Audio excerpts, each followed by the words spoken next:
أعوذ بالله من الشيطان الرجيم. بسم الله الرحمن الرحيم.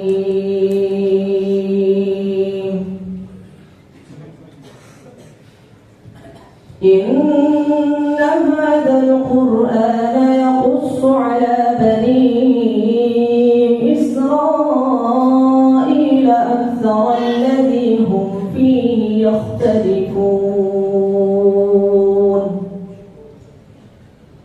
وإنه لهدى ورحمة للمؤمنين.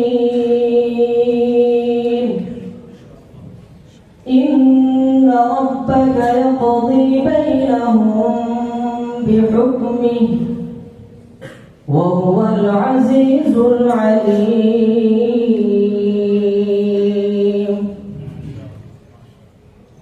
فتوكل على الله إنك على الحق المبين.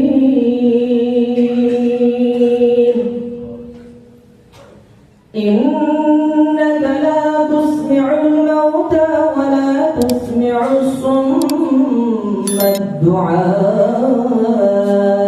إذا ولوا مدبرين.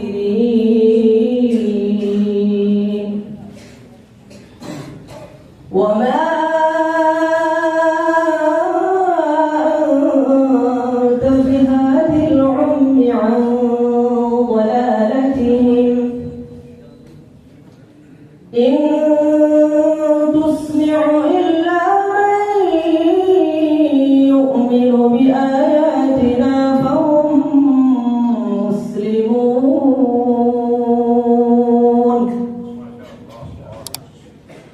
وإذا وقع القول عليهم أخرجنا لهم دابة من الأرض تكلمهم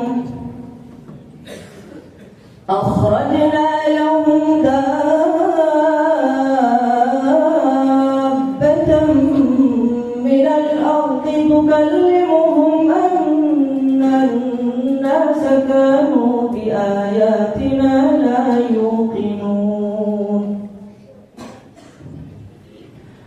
ويوم نحشر من كل أمة فوجا ممن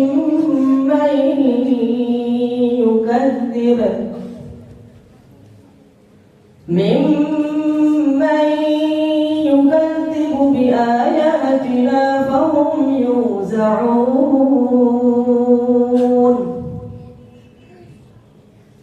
حتى إذا جاءوا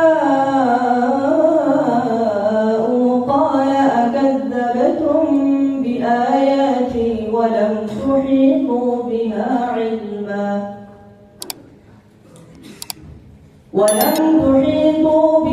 علما أم ماذا كنتم تعملون. ووقع القول عليهم بما ظلموا فهم لا ينطقون. ألم يروا أنا جعلنا الليل ليسكنوا فيه والنهار مبصرا إن في ذلك لآيات